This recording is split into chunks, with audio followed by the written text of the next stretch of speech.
ठीक है, आंसू आएंगे, अभी एग्जाम हो रही थी ना उनके।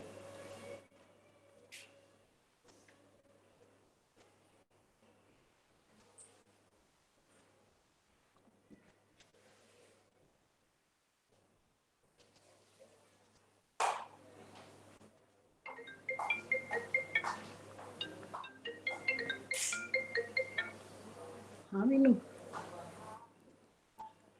भैया ठीक है।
शुरू कर दो।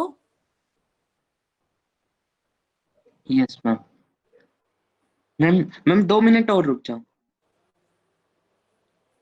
आज में आपको इतिहास बस आपका समाप्त हो जाएगा। नई कविता छोटा सा है क्योंकि प्रयोगवाद आपने काफी डिटेल में किया है, बस उसी का थोड़ा सा अलग हटके रूप है ये नई कविता।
राधे राधे।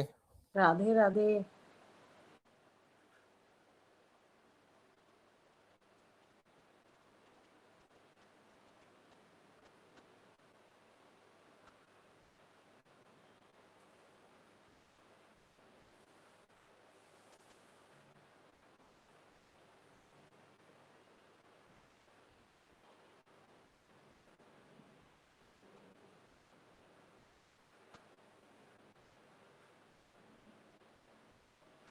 शुरू कर रही हूँ मैं। यस मैम कर दो। नई कविता है। नई कविता देखो क्या है। प्रयोगवाद में आपको मैंने बताया कि नए नए प्रयोग हुए। कविता के दो पक्ष होते हैं, एक भाव पक्ष और एक कला पक्ष। कला पक्ष में आता है भाषा, छंद, अलंकार, रस। ठीक है। और भाव पक्ष में आता है भाव, बोध, संवेदना, भावात्मकता, ये सब आता है उसके अंदर। तो जो नई कविता है ये आजादी के बाद लिखी है। अज्ञे, धर्मवीर भारती, इन लोगों ने ये कविता लिखी। तो जो कविता है उसमें नए नए भाव, बोध और नया ही शिल्प विधान है। शिल्प विधान जैसे भाषा, छंद, अलंकार, ये सब। और जो नई कविता है वो दो परिवेश मतलब दो वातावरण को लेकर लिखी गई। पहला परिवेश क्या है, पहला वातावरण क्या है, गांवों का। और दूसरा है एक है ग्रामीण परिवेश और एक है शहरी। तो जो शहर में रहने वाले लोग हैं, क्योंकि जो शहर में रहते हैं उनके अंदर कुंठा है, गिल्ट, परेशान रहते हैं। मशीनें आ गई हैं, सड़कों पर गाड़ियां चल रही हैं, कुंठा, घुटन, असमानता। असमानता क्या है कि पूंजीवाद है, दो वर्ग हैं, एक छोटा एक बड़ा, मजदूर है, मालिक है, मिल मालिक है। तो इसका उन्होंने वर्णन किया है। शहरी परिवेश में किसका वर्णन किया है उन्होंने, कुंठा, घुटन, असमानता, कुरूपता। तो इन दोनों के वर्णन में भी उन्होंने भाव पक्ष की अपेक्षा, भाव पक्ष की बजाय कला पक्ष को ज्यादा वर्णन दिया है। कला पक्ष के संदर्भ में इन्होंने कोई भी अपने ऊपर बंधन नहीं माना है। जो है बिल्कुल सपाट लिखा है, कोई छंद का बंध नहीं है, कोई भाषा का बंध नहीं है, इनके ऊपर किसी भी चीज का कोई बंधन नहीं है। नई कविता में की जो प्रवृत्तियां है ना, उसमें है कि जो मनुष्य है, मतलब भाव पक्ष में, समझ में आ रहा है, समझ में आ रहा है। Yes ma'am. उसमें उन्होंने कहा जो मनुष्य है ना वो अब बहुत छोटा हो गया, क्योंकि जब दो वर्ग बन जाते हैं, एक बड़ा एक छोटा, तो उन्होंने कहा अब दो वर्ग बन गए हैं। और उन्होंने क्या किया, जो छोटे वर्ग के लोग थे उनको महत्वपूर्ण मानकर उसे नए अर्थ दिए कि देखो, जैसे मजदूर है, किसान है, लोहार है, जो छोटे काम करते हैं, जिसकी तरफ कोई ध्यान ही नहीं देता, जिनकी तरफ, तो उन्होंने उसको लेकर कविता लिखी है। उन्होंने कहा नहीं, ये जो छोटे लोग हैं, जो हमारे समाज की नींव है, सारा काम करते हैं। अगर एक भवन बन रहा है तो भवन की नींव तो वही रखते हैं ना, भवन का निर्माण तो वही करते हैं। तो उन्होंने कहा कि जो जीवन है ना, इसमें जो छोटे लोगों को बिल्कुल उपेक्षित कर दिया गया है, वो गलत है। इन लोगों की भी अपनी एक महत्ता है। जो छोटे लोग हैं उनको उन्होंने प्रतिष्ठित किया है, समझ गए, उनको भी उन्होंने मान दिया है। उन्होंने कहा कि जीवन के प्रत्येक क्षण को आप महत्वपूर्ण मानिए। जीवन का जो प्रत्येक क्षण है वो महत्वपूर्ण है। पहले उन्होंने देखो छोटे लोगों को, लघु मानववाद को प्रतिष्ठित किया, ठीक है। फिर क्षणवाद को, कि जो जीवन है वो छोटे छोटे क्षणों में बटा हुआ है। और उन छोटे छोटे क्षणों में जो हमारी अनुभूति होती है वो ही हमारी कविता का विषय बन जाती है। समझ में आया?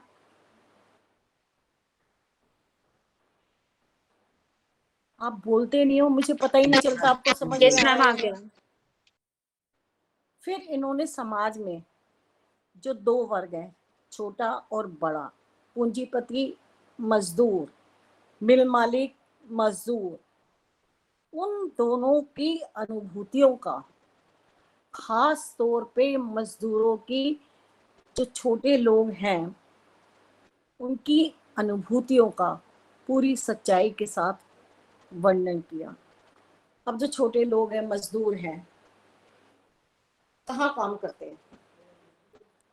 मिलों में काम करते हैं। मिलों में अंदर मशीनों की आवाज, घुटन, खाने का समय नहीं, रहते हैं सीलन भरे कमरों में, छोटे छोटे कमरों में, इतने लोग रहते हैं।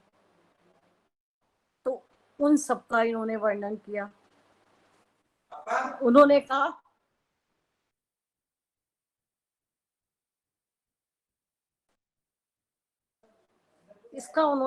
कि देखो, जो मनुष्य है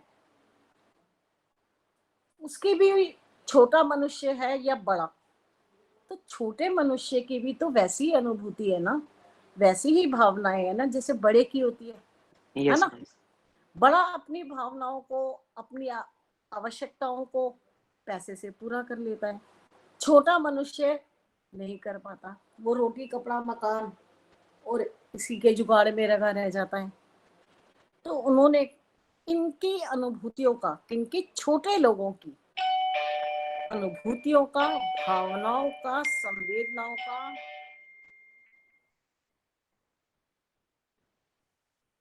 इन सब का उन्होंने बिल्कुल सच्चा चित्रण किया कि देखो, वो छोटे छोटे कमरों में रहते हैं, सीलन भरे कमरों में रहते हैं, बीमारी होने का डर रहता है, चिड़चिड़े रहते हैं, जगह स्पेस नहीं मिल पाता, तो उनके मन में कुंठा होती है, संत्रास, दुख,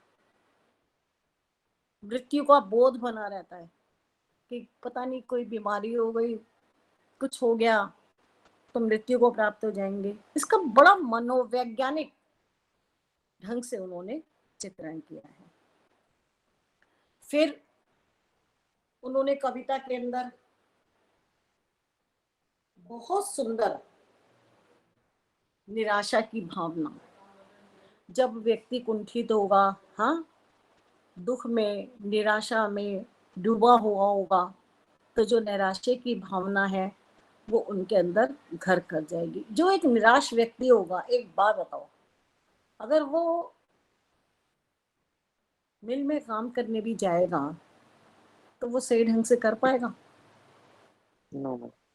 जिसके पास ये है कि No. रोटी का कोई जुगाड़ नहीं है, कपड़े का कोई जुगाड़ नहीं है, मकान का कोई नहीं है, छोटे छोटे कमरे मिले हुए हैं, मशीनों में काम करता है, मशीनों की घड़घड़ाहट, धुआं, वो सब उसके अंदर भर रहा है।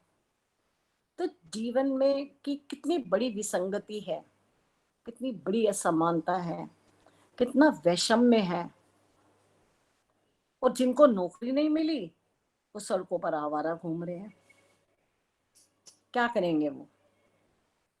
तो उन सबका इन्होंने बहुत सुंदर चित्रण किया है कि देखो, जो ये गरीब लोग हैं जिनको कुछ नहीं मिल रहा है, इनका जीवन बिल्कुल दुखों से भरा हुआ है, वेदना से भरा हुआ है, हर जगह इनके सामने संकट ही संकट है। सर्दी की रात है, पूस की रात, तो मुक्ति बोध ने कविता में लिखा, सामने मेरे सर्दी में बोरे को ओढ़कर, बोरे बोरे जानते हो ना, जो बोरे होते हैं जिनमें बड़े बड़े बोरे होते हैं, सामान भर कर लेके जाते हैं, जानते हो बोरे? हाँ ma'am. Yes, ma'am. Yes ma'am. सर्दी में किसी ने बोरे को ओढ़कर, मैम सब डाउन टू अर्थ है। हाँ, कोई एक अपने हाथ पैर समेटे कांप रहा है, हिल रहा है, भाई एक बोरे के अंदर वो कितना अपने आप को समेट लेगा, वह मर जाएगा। जब उन्होंने उसकी ये हालत देखी कि बोरे को उसने उड़ा हुआ है, कभी पैर समेट रहा है, कभी हाथ समेट रहा है, कभी कांप रहा है,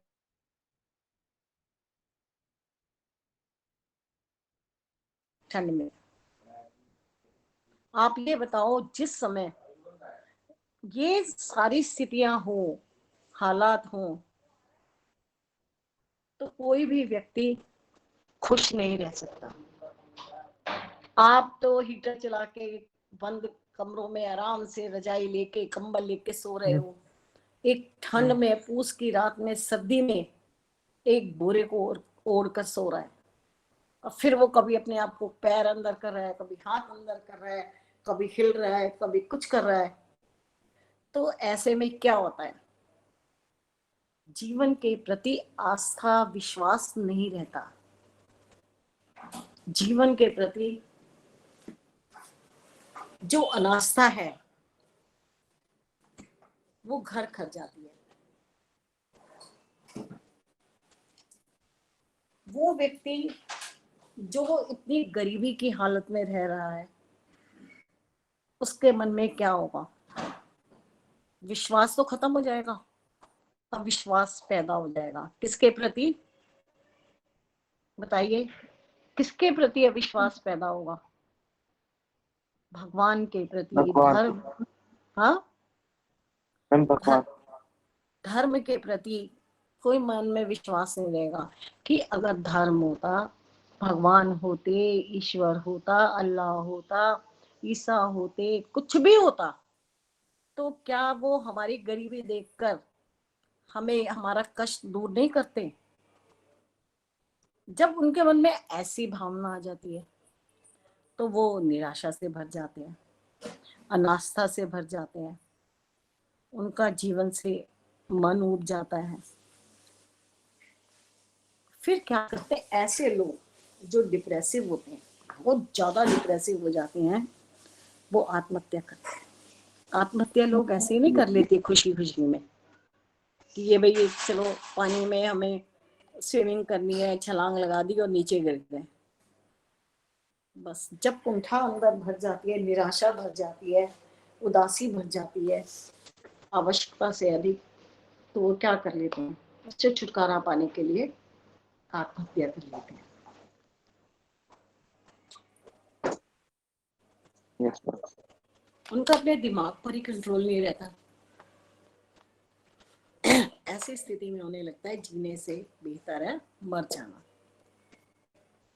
तो जो अनास्था है, अनास्था हमेशा अनास्था को ही जन्म देती है, अविश्वास अविश्वास को ही जन्म देता है।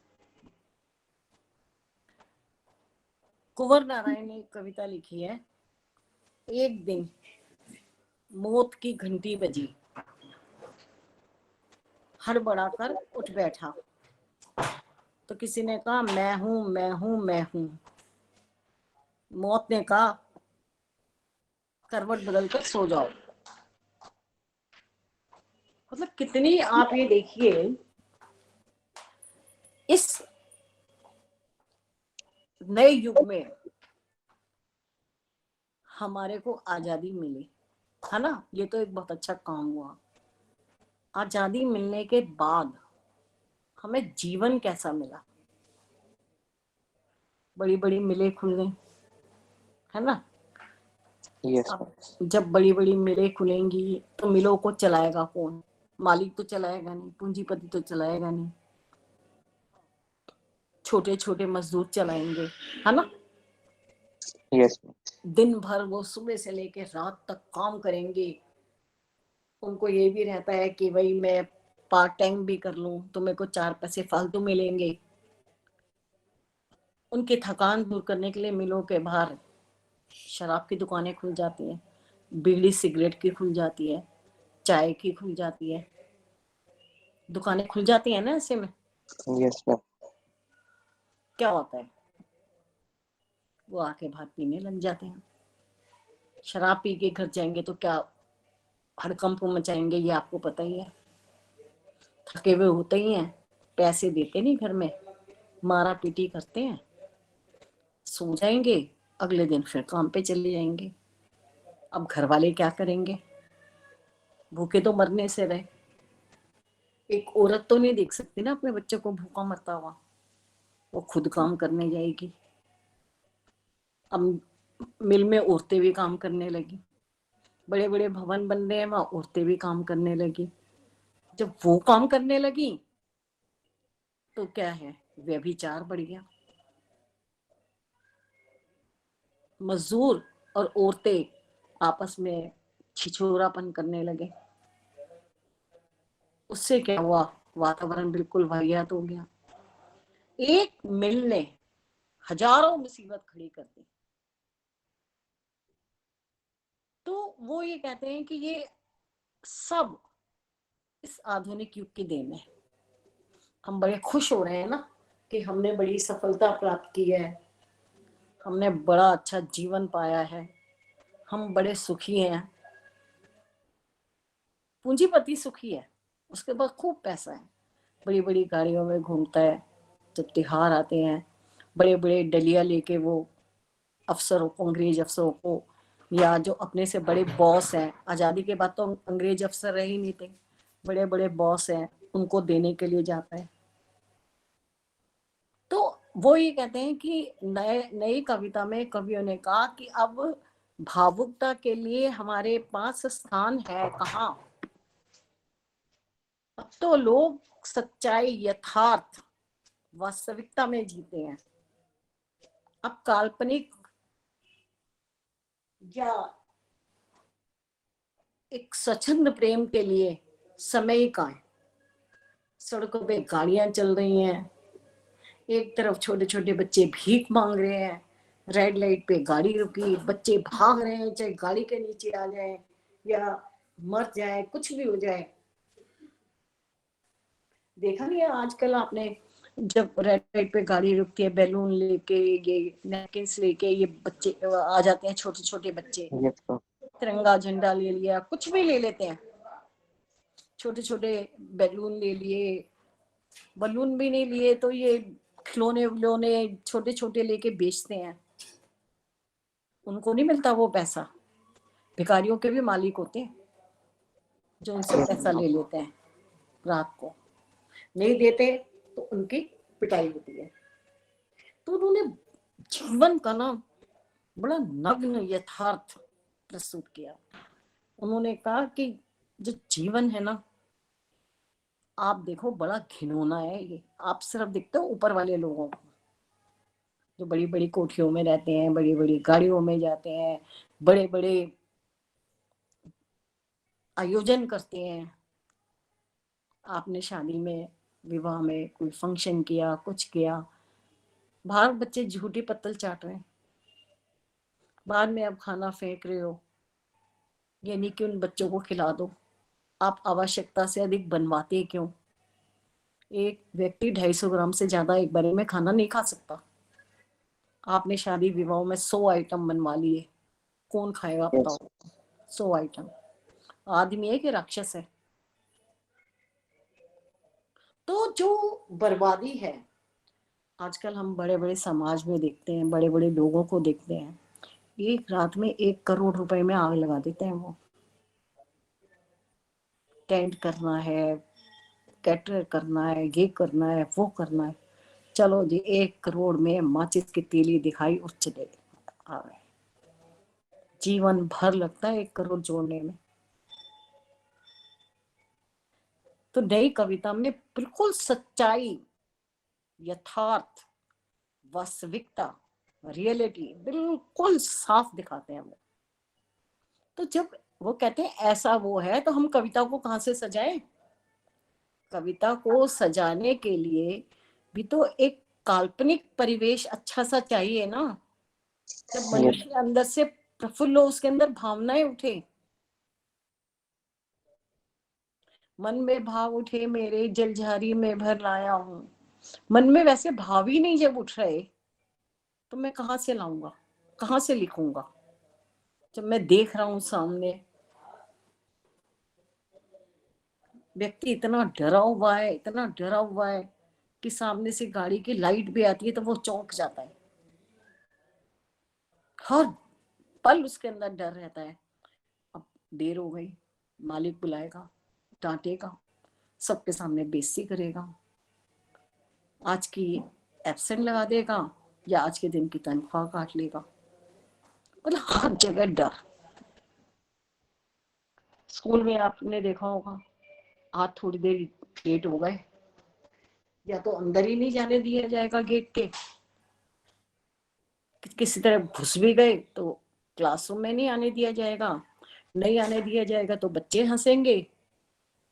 मतलब बचपन में भी डर। छोटे छोटे बच्चों को मैंने देखा, नर्सरी में पढ़ते हैं जो पब्लिक स्कूलों में, जरा सा उन्होंने गलत लिख दिया, मैम आती है सीधा एक थप्पड़ जड़ती है। मतलब एक बच्चा 2.5-3 साल का प्ले स्कूल में है, अब उसको क्या बहुत बड़ा वो समझते हो कि वो मोदी बन जाएगा एक दिन में? तो हर जगह, अब कहीं पर भी चले जाओ, ऑफिस में चले जाओ, किसी सरकारी क्लर्क ऐसे बात करेगा जैसे बॉस बात कर रहा है। उसके ऊपर इन्होंने कविता लिखी। फिर ऐसे बात करेगा कि तुम अपमानित हो जाओगे। वहां पर चारों तरफ देखोगे कोई मुझे देख तो नहीं रहा। तो कविता का भाव बोध ही इस तरह का है, संवेदना वाला पक्ष, भाव वाला पक्ष जब इस तरह का है तो कला पक्ष कैसा होगा, भाषा कैसी होगी? आम होगी, आम बोलचाल की भाषा होगी, है ना? चाहे उसमें भाषा में उर्दू, अंग्रेजी, हिंदी, उर्दू, फारसी, किसी के भी शब्द आ जाएंगे। घाल घाल गचोल कर दिया, फिर उन्होंने घाल मेल करके बना दिया। मगर वो ये कहते हैं कि जो लिखा है वो यथार्थ होना चाहिए। यथार्थ मतलब होता है बिल्कुल वास्तविक, सच्चा, जैसा है वैसा ही। जैसे एक कुंवर नारायण ने लिखा, पार्क में बैठा रहा कुछ देर तक, पार्क में बैठा हुआ है कुछ देर तक, अच्छा लगा, पेड़ की छाया का सुख अच्छा लगा, डाल से पत्ता गिरा, पत्ते का मन, अब चलूं, सोचा तो यह अच्छा लगा। तो उन्होंने कहा अब चलता हूं बस, जीवन भी तो ऐसा ही है। अभी डाल पर लगा हुआ ये पत्ता, अब आके थोड़ी देर में नीचे गिर गया। तो इस कविता के अंदर बिल्कुल यथार्थ, सच्चाई, मनुष्य की कुंठा, संत्रास, मृत्यु बोध, इन सब का वर्णन किया गया है। जीवन की जितनी भी विसंगति है, विकृति है, अनैतिकता है, इन सब मान्यताओं पर इन्होंने व्यंग्य किया। निराला की एक कविता है, आप बताइए, देखिए उसमें लिखा है कि एक सड़क पर पत्थर तोड़ रही है। हाँ, तोड़ती पत्थर। क्या? मैम तोड़ती पत्थर। हाँ, वह तोड़ती पत्थर। तो आप ये देखिए, एक भिखारी भिक्षुक की कविता, क्या है वो कि पेट इतना भूखा है, इतना भूखा है कि लकुटिया टेक कर वो चल रहा है, और उसमें क्या है, पेट और पीठ, उसके दोनों मिलकर एक हो गए हैं भूख की वजह से, और धीरे धीरे वो चल रहा है। जब वो धीरे धीरे चल रहा है तो आप बताइए, एक भूखा व्यक्ति धीरे धीरे चलेगा या भागेगा? जो कि भूखा है, जिसकी कमर और पेट दोनों एक हो गए हैं और वो झुक गया है, लकुटिया लाठी टेक टेक कर वो चल रहा है। तो नई कविता में उन्होंने जीवन के संतरास, निराशा, कुंठा, विषाद, इन सब का उन्होंने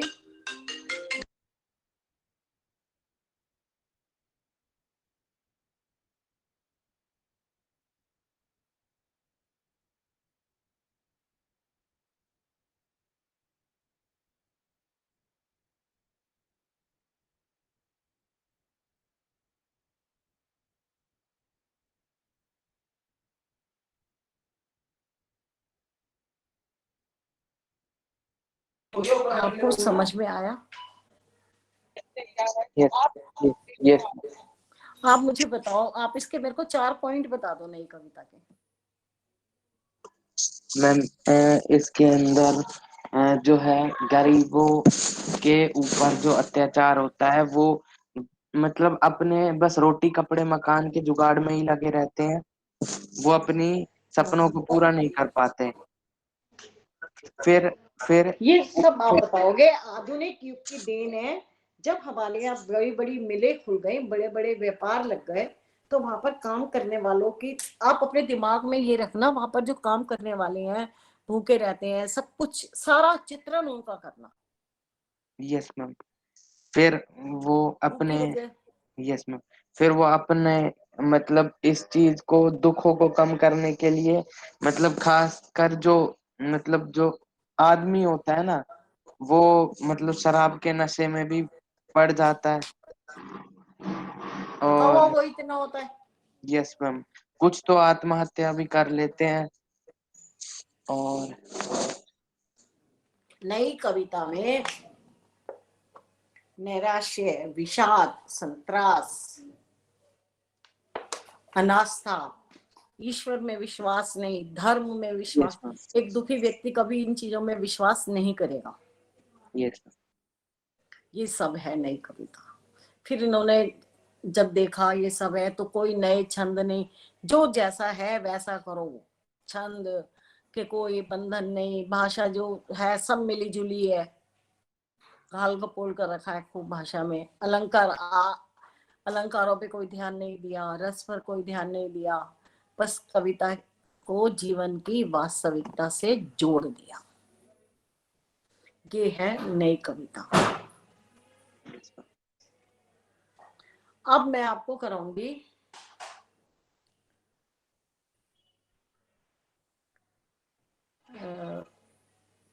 भाषा का उद्भव और विकास। बस अब आपके 2 ही टॉपिक रह गए हैं, बाकी इतिहास आपका आज समाप्त। मेरे को समझ ही नहीं आ रहा कितने बच्चे यहाँ पर बैठे हुए हैं। मैम। 30 हैं यहाँ पर, और आवाज किसी की नहीं आ रही है। कोई बता नहीं रहा है कि क्या समझ में आया या नहीं। समझ में आया? Yes ma'am. यस मैम, अब आप मुझे पहले ये बताओ कि आप मुझे टेस्ट किस रूप में दोगे? वो सही रहा जो शिव मंगल ने किया था? यस मैम, यस मैं मैम, वो सही था। सही था वो? यस मैम, कितने बच्चों ने टेस्ट दिया? 135 बच्चे हैं इस क्लास में। सभी ने दिया मैम। 135 ने। यस अब आप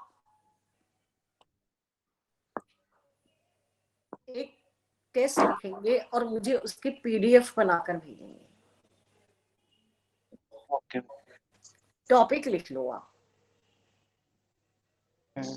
यस मैम, बताओ। कबीर का साहित्यिक परिचय। कबीर का साहित्यिक परिचय किताब में पढ़ना ना, किताब में सारा भूमिका में दिया हुआ है। यस मैम, ठीक है, यस मैम,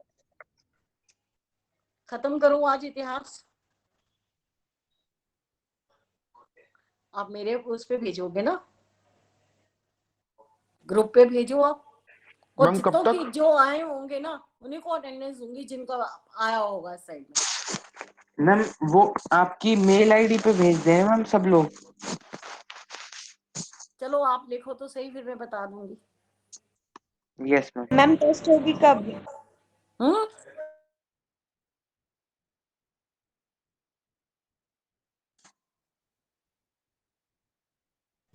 सही है। कब तक भेजनी है? भेजना कब है? भेजना कब है? मंडे को। आज क्या है? मंडे, हाँ मंडे ट्यूसडे तक भेज दो। यस मैम, मंडे ट्यूसडे तक। ओके, मंडे ट्यूसडे ठीक है, तक भेज देते हैं। ठीक है, ओके मैम। ठीक है मैम, okay okay ma'am. Bye. Ma'am. हाँ जी, ओम साई राम। ओम साई राम। नहीं राधे राधे बोलूंगी मैम। ना, राधे राधे। ठीक है, बाय। Bye ma'am. धन्यवाद। ओए भेजना धन्यवाद। क्या है?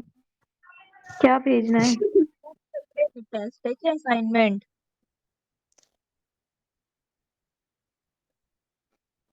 कबीर के बारे में क्या है, वही पूरा विकिपीडिया?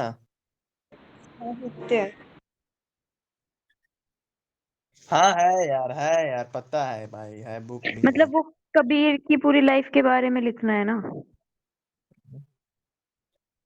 कबीर का साहित्यिक परिचय। लाइफ